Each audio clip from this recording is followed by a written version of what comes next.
이 집은 캐나다 토론토의 스카버러라는 지역 사는 호몰카 가족이라고 하는데요.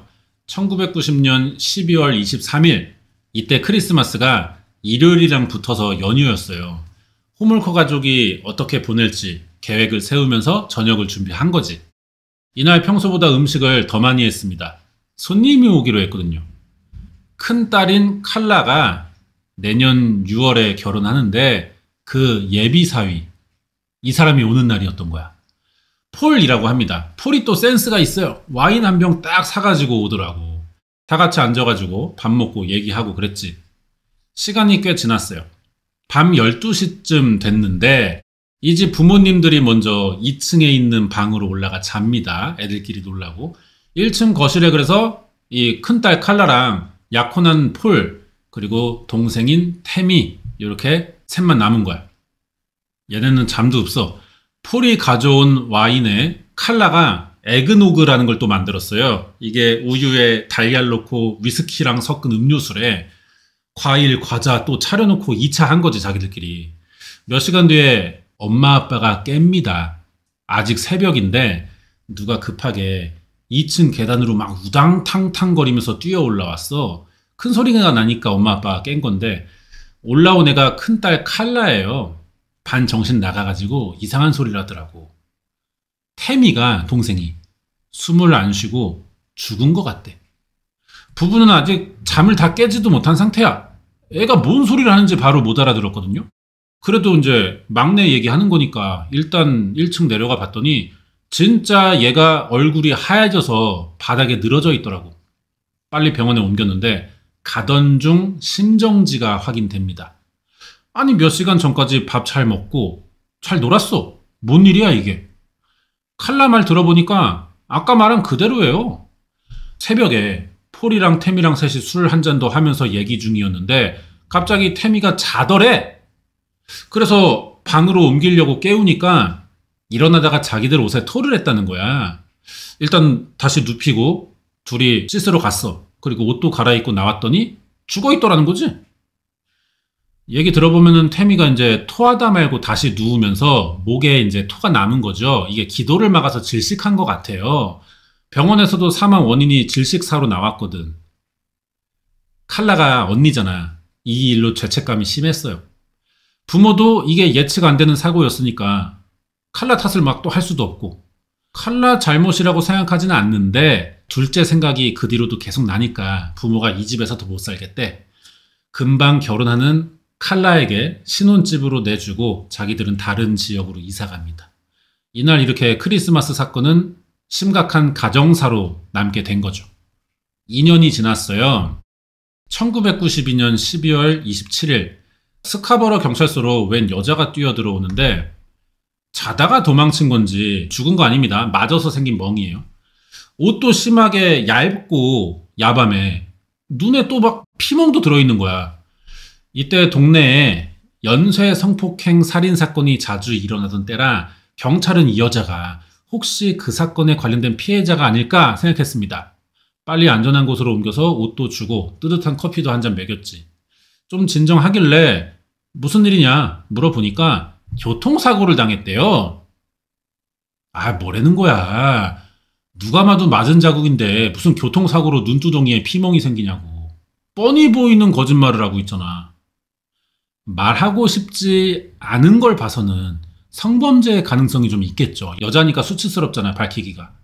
경찰은 당연히 이 여자 말 안 믿었지만 다 큰 성인이 스스로 피해를 주장하지 않으면 어쩔 수 없는 거예요. 자기 신원도 밝히지 않으니까 경찰이 알아서 찾아볼 수도 없고 그냥 먼저 말할 때까지 굳이 더 묻지 않고 있었습니다. 시간이 더 지났어요. 말을 하긴 하더라고. 대신 부탁을 해요. 부모님 좀 불러달래. 경찰이 그러겠다면서 지금 말을 또 잠깐 텄으니까 이참에 뭐 다른 건 더 필요한 게 없냐 물어봤더니 다시 말을 안 해. 이 여자 엄마 아빠가 경찰서로 옵니다. 사정 설명하고 그냥 나가면 모르겠는데 부모님 불러달라는 부탁이 있었잖아. 경찰서가 이 부탁을 들어줬으니까 한 일이 생겼잖아요. 그래서 이 여자 신원을 확인해야 될 필요가 생긴 겁니다. 부모한테 딸 이름 물어봤어. 칼라 호몰카래. 2년 전 크리스마스 이브에 죽은 태미 언니입니다. 부모는 칼라가 경찰서를 왜 왔는지 바로 알아챘어요. 남편인 폴에게 가정폭력을 당하고 있었단 말이야. 이걸 가만히 놔둘 부모가 어딨어요. 당장 이 X벌 새끼 잡아서 똑같이 두드려 패고 싶은데 딸 입장 생각하면 그것도 함부로 안 되겠죠. 일단 부부를 분리하는 게 먼저라고 생각해서 부모가 딸 데리고 자기 집에 가려고 합니다. 아빠가 막 개놈의 새끼 처음부터 관상이 쎄했다 이러면서 막 차 시동 걸고 있었거든요. 근데 칼라가 갑자기 엄마 나 폴이랑 헤어지더라도 일단은 집에 잠깐 들려야겠어. 물건 몇 개만 챙겨서 금방 나올게. 자기 집으로 가자는 거야. 뭐 맞는 말이잖아요. 옷 몇 벌이랑 생필품이나 조금 챙겨서 빨리 나오라고 집 앞에 내려줬어. 몇 분 뒤 나와요. 나왔는데 얘가 뭐 옷가방 같은 게 아니고요. 비디오 테이프 몇 개만 들고 나왔어. 그러더니 다시 경찰서로 가재요. 부모는 애가 왜 이러나 싶었지만 표정을 보니까 아까랑 달라. 뭔가를 결심한 것처럼 보였대. 울지도 않아요. 진지해. 또 경찰서에 왔습니다. 칼라는 집에서 가져온 비디오를 경찰에 넘기면서 자기가 지금 경찰이 수사 중인 스카버러 연쇄 성폭행범의 정체를 알고 있다고 말을 해요. 너무 갑작스러운 말이라 경찰이 좀 들으면서도 어이없어 했거든. 아니 그럼 그 범인이 누군데요? 물어보니까 자기 남편인 폴이래. 이 테이프들은 그 증거고. 경찰이 깜짝 놀랐지. 비디오 틀어봤어요. 1987년부터 5년간 18건 이상 일어난 여성 납치 살인 사건이랑 내용이 같더라고. 영상에 그 피해자들이 나오고 있는 거야. 스카버러 경찰은 그동안 이 새끼를 못 잡아서 난리였는데 갑자기 자기 발로 찾아와 범인을 밝히고 증거까지 내놓고 있으니 얼마나 신나겠냐. 칼라에게 더 자세한 얘기 들어보기로 했어요. 범인 폴 버나드 1964년 8월 27일 캐나다 온타리오주에서 태어났습니다. 아빠가 돈 잘 버는 회계사라 잘 살았어요. 대신 출생에 비밀이 있어 얘가. 진짜 아빠가 아니래. 특이하게 엄마가 바람나서 두 집 살림을 했단 말이에요. 이미 애를 낳아놓고 다른 남자랑 바람이 난 거지. 거기서 태어난 게 폴이었는데 이 상간남이 또 바람나서 애랑 엄마를 버린 겁니다. 진짜 남편은 이런 아내를 또 받아줘요. 존나게 퐁퐁해. 거품 잘나. 그러면서 폴까지 양자로 들인 겁니다. 여기까지만 보면은 폴 아빠가 양아빠 되는 건데 좀 대인배 같잖아. 근데 알아보면 그렇지도 않습니다. 밖에서는 문제없는 사람이야. 능력 있고 사회생활 잘했으니까 돈을 잘 벌겠지. 근데 집에만 오면 쓰레기예요. 기본적으로 이 아빠는 가족이라는 소속감이 별로 없대. 사람마다 차이는 있겠지만 친딸을 성추행할 정도로 소속감이 없어. 관음증 기질도 있대요. 당연히 가족을 막 대할 수밖에 없겠지. 근데 바람나는 아내가 어디서 애까지 나와왔으니 이 폴을 어떻게 대하겠냐고요. 이 와중에 엄마란 년도 문제입니다. 지가 좋다고 바람나서 낳아온 자식인데 폴한테 너는 지옥에서 온 놈이다 막 이런 식으로 불렀어요. 폴도 가만히 당하진 않아. 엄마한테 책년이라고 부릅니다. 이발 집구석 잘 돌아가 아주. 적당한 화풀이는 사실 오히려 이 좀 정서적 안정에 좋다고 생각하거든요. 쌓인 걸 덜어내면은 심신 안정에 도움이 되지. 근데 이게 적당한 화가 아니잖아요. 진짜 흑화된 분노다 보니까 이런 식으로 푸는 건 정서적으로 오히려 더 안 좋아. 폴이 그랬던 거예요. 눈칫밥 먹고 살지만 이 양아빠 행동에서 또 보고 배우는 게 있거든요. 그때부터 변태적 기질이 생겼고요. 방화에 관심을 보입니다. 불 지를 때의 쾌감은 사실 누구나 다 있는 거예요. 불멍이 괜히 있는 게 아니거든. 근데 성적 쾌감까지 느끼는 건 좀 문제가 될 수 있겠죠. 실제로 얘는 집에서 불을 조그맣게 여러 번 낸 적이 있어요. 주방에서 가스레인지 켜고. 그래도 나가서 뻘짓거리 하지는 않고 성인이 됩니다. 얼굴 괜찮으니까 여자들 많아요. 연애가 끊이지 않아. 시벌놈이. 얼굴 덕에 여자들이 꼬이는 것도 있지만 또 얘 자체가 여자에게 집착이 심해. 단순히 만나기만 하는 집착이 아니에요. 여자 자체를 통제하고 때리고 싶고 그런 욕구가 있다는 거야. 당연히 길게는 못 만나죠. 이 새끼가 기본적인 성격도 별로 남에게 뭘 양보하거나 배려하는 그런 게 없어. 그냥 여친 만나면 떡만 쳐. 그것도 뭐 진짜 좋은데 여친 생기면 뭐 그래도 1년에 몇 번 선물 준다거나 어디 맛있는 데 데려가고 뭐 이 정도는 해야 될 거 아니야. 집도 잘 살다며. 하나도 안 해요. 떡만 쳐. 여자를 집착하는 이유도 이겁니다. 사실 여친이라는 것도 여자들 듣기 좋은 소리 해주는 거고요. 지는 성노예라고 생각해요. 나중에는 이 새끼가 성노예들 모아서 자기만의 농장을 만들고 싶다고 생각했어요. 조건을 딱 하나 봅니다. 거기 들어올 여자. 처녀면 된대. 무조건 그거 하나야. 거의 뭐 캐나다산 JMS야 얘 지금. 당연히 대부분은 이 새끼 쎄한 거 다 눈치채고 도망가지. 근데 또 모두가 그런 건 아닙니다. 여기에 당하는 여자애들도 꽤 있죠. 그러다가 이제 뜻대로 잘 안 되니까 길거리로 나가거든요. 이게 살인의 시작이에요. 1987년부터 폴 버나드는 밤만 되면 칼 하나 챙겨서 스카버러 지역을 돌아다녀. 18명을 협박해 성폭행하는데 가장 길게 냉각기를 가지던 시기가 있어요. 그게 바로 칼라 호몰카를 만났을 때입니다. 이제 칼라 호몰카 알아보자면은 폴보다 6살 어려요. 1970년생. 이 새끼 처음 만났을 때가 18이야. 고등학교 졸업하고 동물병원 취직했는데 여기 폴이 손님으로 왔던 거지. 폴이 먼저 꼬신 건지는 모르겠어요. 근데 확실한 건 칼라가 얼빠래. 그래가지고 사귄 건데 얘가 그동안 만난 여자들과는 많이 달라. 폴의 폭력적이고 강압적인 성향을 좋아합니다. 오히려 막 오빠 더 해줘. 너무 좋아. 짜릿짜릿해. 막 이러는 거야. 그런 게 잘 맞으니까 사귈 수 있는 거죠. 그러다가 결혼을 약속하게 된 계기가 뭔지 알아요? 폴의 처녀 농장 계획을 듣고 나서라는 겁니다. 이 보통 미친년이 아니야.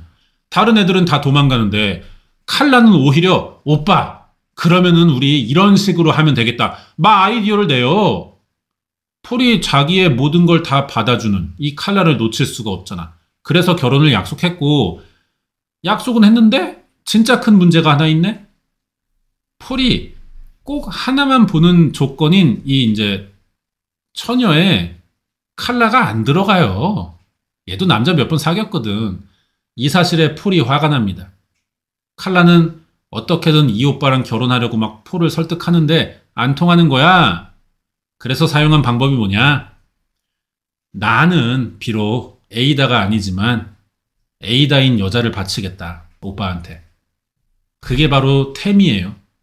아니 언니년이 지 남친한테 동생을 바치고 있다고. 발상부터 개병신 같죠? 심지어 태미는 15살이라고요. 이 말을 들은 폴, 야 너무 좋다. 그 생각 진짜 좋다. 하자. 이게 당장 일어난 사건이 아니야. 처음에는 태미가 자는 방을 칼라가 데려가요. 폴이 거기서 이제 뭐 혼자 이렇게 막 한 발 뺐다가 며칠 뒤에는 뭐 밥에 약 타먹여 재우고 칼라가 보는 앞에서 얘 동생을 막 또 옷도 벗기고 만져보고 이런 식으로 점차 수위를 높여갔어요.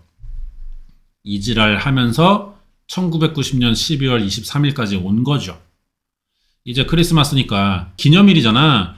약혼도 했겠다. 폴에게 큰 선물을 주고 싶었어. 수면제랑 마취제를 동물병원에서 훔쳐옵니다. 그래서 집에 남친 불렀고 가족이랑 밥 먹은 뒤 부모가 자러 들어가니까 깨짓거리 시작하는데 얘가 이제 에그노그라는 음료수 만들었다고 했잖아요. 15살이니까 술을 먹일 명분이 없잖아. 그래서 이게 알코올이 들어가지만 음료수처럼 통용되기 때문에 이거 따로 만들어서 수면제를 탄 겁니다. 이렇게 재워놓고 사실은 지하실에 데려갔어요. 수면제를 먹이긴 했지만 얘도 이제 남자 경험이 없고 우리도 이렇게까지 해보는 건 처음이니까 혹시나 도중에 깰까봐 얼굴에 또 마취제 적신 수건 올려놓기도 하고 준비를 철저히 했다고. 이제 풀타임이죠? 태미를 성폭행했고 칼라는 지 남친이 동생 건드리는 걸 비디오로 찍습니다. 그게 이때 사진인데 저 빨간 흉터는 맞아서 생긴 멍이 아니에요. 언니란 년이 마취제를 너무 쏟아가지고 화상 입은 거야. 이 새끼들은 태미가 깨어나도 그 전에 잘 씻겨서 옷만 입혀놓으면 안 들킬 줄 알았나 봐. 근데 그 전에 사고가 난 거지. 몸이 이제 막 흔들릴 거 아니에요. 기절한 태미가 누워서 토를 막 합니다. 이게 기도에 막혀 죽었어요. 칼라년이 2년 전에 이 사실을 말하긴 했었지만 지들에게 불리한 것만 쏙 빼놓고 말했던 거죠. 이때 당황했는데 사건은 숨겨야 하니까 지하실 청소하고 빨래 돌리고 템 있는 방에서 자는 것처럼 옮겨다 놨어요. 그리고 이제 부모방 가서 동생 죽었다 이렇게 거짓말한 거지. 이런 사실을 꿈에도 알 리가 없던 호몰카 부부는 큰딸 말 다 믿었어요. 그리고 예정대로 폴과 1991년 6월에 결혼해 그 집까지 차지합니다. 여기서 끝났으면 미제 사건으로 남는 건데 그러지 못해요. 왜냐? 이 두 년놈들이 템이 죽이면서 살인에 눈을 뜬 거야. 6개월 만인 1991년 6월 15일 폴과 칼라는 가출한 14살 레슬리 마하피라는 여자애한테 담배 줄 테니까 우리 집 따라와라 그러면서 지하실에 가둬요. 템이 죽일 때랑 같은 과정 반복했고 칼라녀는 또 다 찍습니다. 다른 게 있다면 태미는 구토하다 질식한 거잖아요. 엄밀히 따지면 죽도록 놔둔 거지 죽인 건 아니잖아. 그거 하나가 아쉬웠대. 자기들 손으로 직접 죽여서 했는데 이미 한번 경험도 있었겠다. 이번 기회를 놓치지 않아요. 전깃줄로 목 졸라서 죽이고 시신 토막내서 여기저기 나눠버립니다. 이렇게 총 3번의 살인을 했고 이거는 영화 장면이야. 칼라라는 영화가 따로 있어요. 이 사건으로 만든. 마지막 사건은 1992년 4월 16일인데 15살 크리스틴 프렌치라는 애입니다. 학교 끝나고 집에 가는 길에 실종돼요. 폴이랑 칼라가 납치한 거지. 3일간 지하실에 가둬놓고 온갖 고문을 하다가 목 졸라 죽였어. 시신은 2주 뒤에 기찻길에서 발견되거든요. 경찰이 별짓 다 했지만 그동안 범인을 특정할 증거가 안 나와서 8개월째 미제로 남아있었는데 칼라 호물카란 여자애가 느닷없이 경찰서 찾아와서 눈탱이 뻘개가지고 범행 증거라고 비디오 테이프를 제출한 거야. 이러면 자기도 공범으로 잡혀 들어가는 수밖에 없잖아요. 근데 왜 갑자기 남편을 신고한 거냐? 이날 칼라가 폴이랑 싸우다 맞았잖아. 그때 한참 막 때리더니 폴이 화 좀 시키고 오겠다 잠깐 나갔어요. 그때 도망쳐 경찰서로 간 거래. 근데 막상 경찰서 들어오니까 생각이 복잡해져.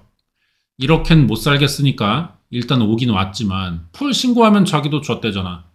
그래서 고민하다가 포기하고 부모님이나 불러달라. 그래서 같이 돌아갈 생각이었는데 부모님이 또 막상 얼굴 쥐어 터진 거 보고 속상해 하는 게 내 눈에 보이잖아. 부모님 얼굴을 봐서라도 내가 결심을 해야겠다. 이렇게 생각을 바꾼 거죠.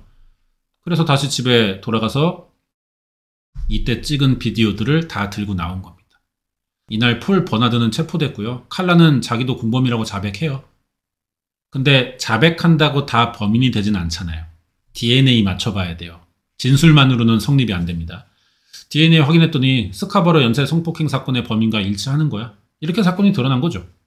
대신 이 둘이 주장하는 범행 횟수가 일치하질 않아요. 폴은 3명 죽였다고 했는데 칼라는 9명을 납치 성폭행했다고 밝혔거든요. 죽인 게 3명이지 다 합치면 9명이라는 거예요. 근데 폴 이 새끼는 죽인 것만 자백한 거야. 칼라 만나기 전에 혼자 하고 다닌 사건과 둘이 같이 했지만 죽이지 않은 숫자는 뺀 거죠. 칼라 말이 사실이면은 18명에 9을 더 해야 돼요. 그럼 피해자는 18이 아니라 27명까지 되는 겁니다. 한 동네에서 5년 동안 27번의 성폭행을 저질렀어. 2달에 한 번씩 저지른 셈이죠. 재판은 이게 사건이 많으니까 다 맞춰보고 확인하는데 준비가 좀 필요하죠. 기소하는데 4년 걸려요. 1995년에 재판이 열립니다. 폴 버나드는 태미 호몰카 사건에서 살인이 아니라 사고사라고 주장했거든요. 최대한 형 낮춰보려고 한 건데 칼라 호몰카의 증언이 너무 자세했어. DNA 증거에 범행 장면이 찍힌 비디오 테이프가 있잖아. 일단 결정적인 것들이 많아가지고 이건 뭐 100% 무기징역이죠. 몇 년간 가석방이 금지냐 이것 정도라도 따져야 할 만큼 확정적이었단 말이에요. 예상대로 1급 살인 2건, 중상해 2건, 18건의 성폭행 및 납치와 고문, 2건의 시신 유기 혐의로 칼라가 밝힌 27건 중 24건이 인정됩니다. 캐나다가 사형이 없어요. 최고형이 25년간 가석방이 금지된 무기징역인데 이거 그대로 먹었습니다. 자, 그러면은 자수한 칼라 호몰카의 형은 얼마냐? 얘가 협박을 당한 건 아니잖아요. 살인은 안 했지만 자발적이고 적극적으로 남편을 도왔기 때문에 비슷하게 받을 줄 알았거든요. 근데 의외로 12년밖에 안 나옵니다. 참작 사유가 있던 거야. 일단 자수했고 결혼하고 폴에게 맞아온 피해자이기도 하잖아. 폴이 사이코패스 테스트에서 35점 받았는데 칼라는 5점이에요. 정신적으로 이상이 없다는 게 참작의 이유였대. 여기는 좀 이상하지 않나? 이 시기에는 정신병이 있는 경우에 참작해주는 게 일반적이었잖아요. 교도소 대신에 정신병원으로 보내고 치료부터 해야 된다 이런 식으로. 근데 정신병이 없으니 참작해준다는 게 무슨 개념인지 잘 모르겠어. 판사가 알아서 합당하게 때렸겠지만 결과만 놓고 볼 때 3명을 같이 죽인 연쇄살인범 공범이에요. 그중엔 친동생도 포함돼 있고. 근데 12년 맞냐고 이거. 캐나다 사람들도 그 당시에 똑같이 생각했죠. 그래서 아마 검찰과 플리바겐 협상이 있지 않았을까 추측을 해요. 가능성이 있잖아요. 칼라는 자수했고 폴은 제대로 진술하지 않는 상황이니까 충분히 그런 걸 했을 수가 있어. 사건 종결됐고요. 칼라 호물카는 2005년에 만기 출소합니다.